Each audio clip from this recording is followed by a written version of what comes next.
If you're a Canadian investor, you know the struggle is real, trying to get a reliable, monthly paycheck out of your portfolio. Well, today, we're diving into a really popular solution for this exact problem: covered call ETFs. We're going to put two heavyweights from Hamilton, HYLD and HDIV, head-to-head to see what's what. Okay, before we jump in, we gotta do the usual legal disclaimer. Just a heads up, this is all for informational purposes. It is not financial advice. You should for sure talk to a qualified pro before you make any big moves with your money. All right, let's talk about that quest for income. A super popular way to get there is with something called a covered call ETF. So what on earth is that? Well, put simply, these funds own a bunch of stocks and then they sell what are called call options on them. That process generates a pretty steady stream of cash, which then gets paid out to you every month as a nice high distribution. It's a strategy built for one thing first: income. I mean, does this question hit home for you? Finding that perfect sweet spot between a juicy high yield and, the kind of stability that lets you sleep at night, that's the big puzzle for income investors. And HYLD and HDIV are two very different answers to that puzzle. So where do we start? Let's get right down to the brass tacks. The numbers. We're going to look at the hard data, side by side, to see how these two have actually performed. Okay, right off the bat, HYLD's 12% monthly yield, wow, that's definitely an eye-catcher. It's sitting 2 full percentage points higher than HDIV's 10%. But, and this is a really big but, that headline number doesn't even come close to telling the whole story. And here's why. It's so important to remember that these percentages are not carved in stone. The yield is just a calculation based on the ETF share price and the cash it pays out. If the share price goes up or down, or if the distribution changes, that yield percentage is going to change right along with it. Now let's zoom out and look at the bigger picture. This chart, this is where things get really interesting. It shows the price return over 3 years. That blue line, that's HDIV. And look at it, it's shown way more growth in its share price, over 34%. Compare that to HYLD's 24.5%. So what this tells us is that while HYLD might be paying out more cash each month, the actual value of the HDIV shares has grown a lot more. So what happens when we add those big monthly dividends back into the mix? This is what we call total return, and it really paints the full picture. You can see HYLD's higher payments help it close that gap a lot.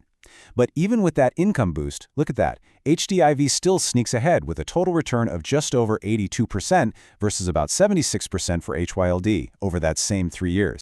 Okay, so that's the what. Now for the fun part. Let's explore the why.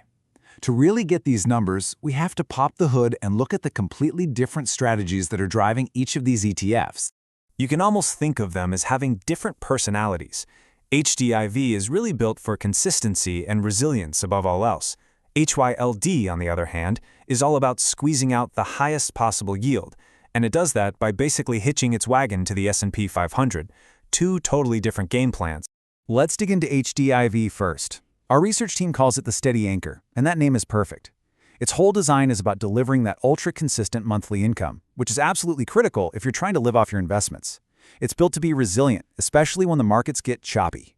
And here's its secret sauce. It's all about the mix. About 70% is in Canadian markets. Think solid financials and banks.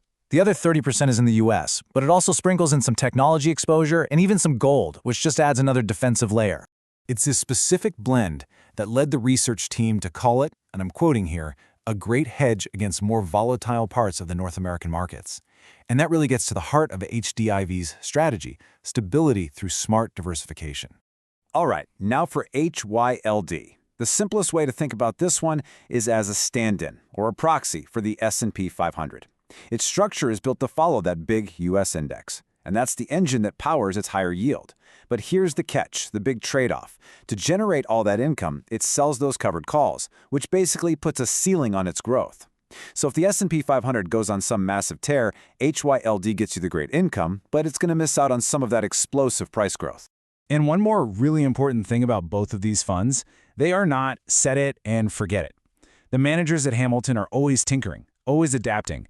They've recently added new things to both ETFs to try and optimize performance. It shows they're actively steering the ship. So after all that, you might be thinking, okay, I have to pick one. It's either or. But what if that's the wrong way to look at it?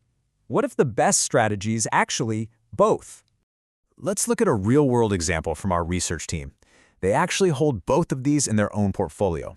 They've got about 15% in HDIV, that's their steady anchor, and about 8% in HYLD for that higher yield boost.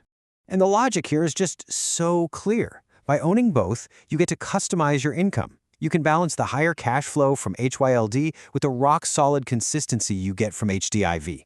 It's like diversifying within the income part of your portfolio.